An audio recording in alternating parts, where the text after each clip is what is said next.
Back in the days when there were only 8 weight classes, Henry Armstrong held championship belts in 3 of them at the same time. Armstrong was in many ways a complete prototype of a pressure fighter.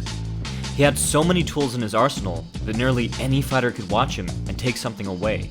He gained the respect and praise of boxers as stylistically diverse as Sugar Ray Robinson and Jack Dempsey, with Dempsey proclaiming that there would never be another like him. Armstrong was incredibly crafty, pulling off brilliant traps before smoothly weaving out of harm's way, but he was also brutal, once earning a streak of 27 knockouts in a row. What was it about his style that earned Armstrong his legendary reputation and so much admiration from his peers? I talk a lot on this channel about how fighters use footwork to maneuver themselves into superior angles, but an equally important element to fighting is the ability to maneuver the opponent into inferior angles. In other words, Armstrong didn't so much move himself into a good position as move his opponents into a bad one. Most boxers prefer placing their head on their opponent's lead shoulder at close range in order to stay safe from the power hand. Most of the time, Armstrong was no different. But rather than bury his head to protect it, Armstrong used his head and shoulders to turn his opponent. He did this on a macro and a micro level, both to move his opponent around the ring and to set up individual punches. To control the ring, Armstrong was generally less concerned about driving his opponents to the ropes than he was about keeping a superior angle. Armstrong would step inside, but then used his head and shoulders to steer his opponents to the outside. Instead of plowing straight forward, Armstrong would press his opponents sideways, steering them by applying pressure to their lead shoulder. This provided 3 major benefits. First, it squared his opponents up, taking away their ability to cover up or move efficiently. Notice here how Armstrong repeatedly turns his opponent by driving his head into his shoulder, and each time he does so, he creates multiple openings to attack.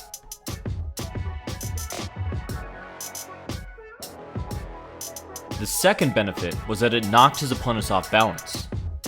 In this clip, Armstrong's opponent tries to hold his ground, but Armstrong moves his head from shoulder to shoulder, knocking him off balance and constantly forcing him to readjust rather than set up his own punches. This forced even the most aggressive opponents to fight off the back foot. And the last benefit was that it smothered his opponent's guard, giving Armstrong superior angles from which to throw punches without the threat of retaliation.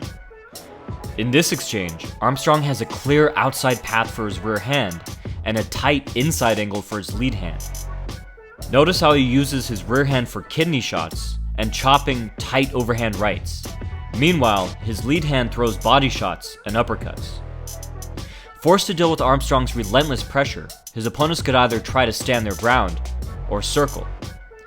Opponents who tried to go toe-to-toe with Armstrong did not fare well.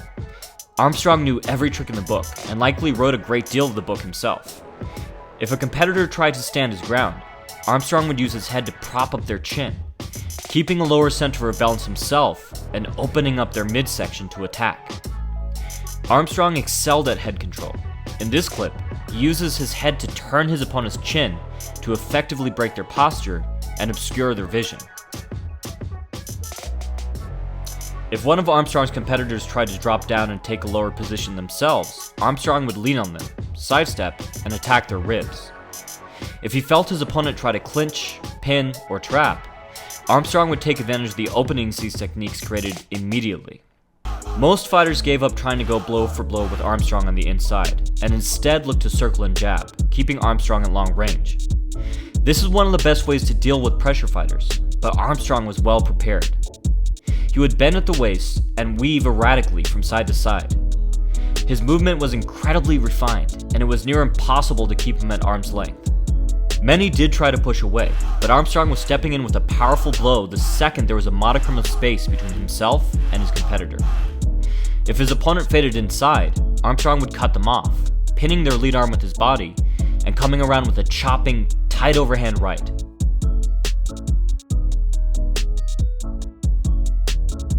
This was especially effective if they tried to duck inside. If they faded outside, Armstrong would leap in with a hook or jab.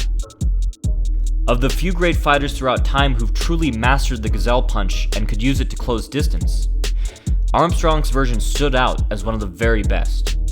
Armstrong always kept his feet underneath him, ready to throw a follow-up punch or transition to wrestling right away. Armstrong was a prototype to many great pressure fighters to come after him, and one of the most innovative elements of his style was the way he blended evasive head movement with wrestling. In the same way many fighters blend their upper body movement into their punches to build momentum, Armstrong used the momentum from his head movement to crash into his opponents, controlling their posture and pinning their arms.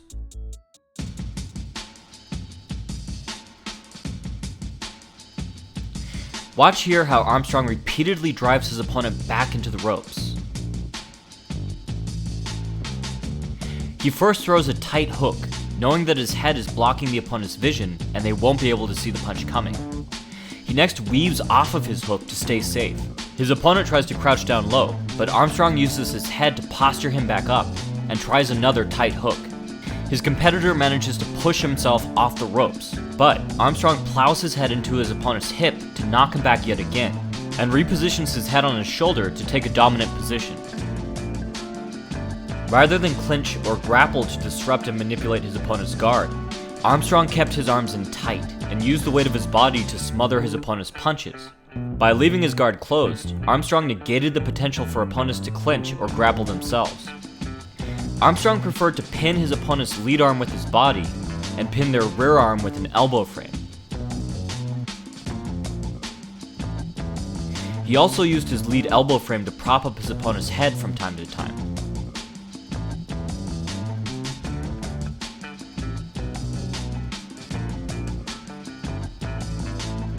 This movement blended very well with his jab and lead hook, both of which started with his elbow flared and his hand near his hip.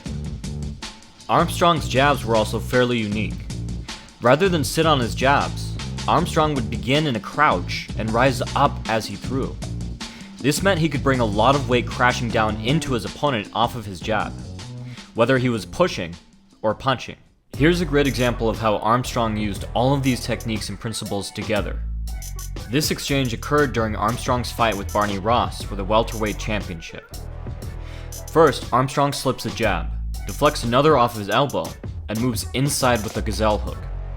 He keeps his head safely on the outside, smothering Ross's lead arm and connecting with a tight body shot. He frames to stay defensively responsible and lands a rear hook to Ross's kidney, immediately pinning Ross's lead arm with his rear. With his arm on the inside, Armstrong has a clear path to Ross's jaw and lands a tight, jarring punch. He smothers, lands a lead hook, and follows up with a thudding cross that whips Ross's head back. He smothers again, misses a cross, lands another hook, and ducks away from Ross's return fire. This is an insane amount of skill and technique in just a few seconds. Armstrong developed a unique style that was all his own, a style that's been a crucial part of boxing ever since. He overwhelmed his opponents mentally and physically, setting ingenious traps, raining down a relentless torrent of punishing blows, and always moving forward. Thanks for watching, and I'd also like to thank you guys for making Footwork Wins Fights the #1 new release in MMA books on Amazon. If you'd like to learn more about boxing or MMA techniques yourself, you can check out my books on power and footwork. If you'd like access to exclusive videos and discounted ebooks, or if you'd just like to support the channel, you can become a patron of the channel on Patreon. All of these are linked below. Ali vs. Frazier 2 will be the next fight breakdown, so stay tuned. From the Modern Martial Artist, this has been David Christian, wishing you happy training.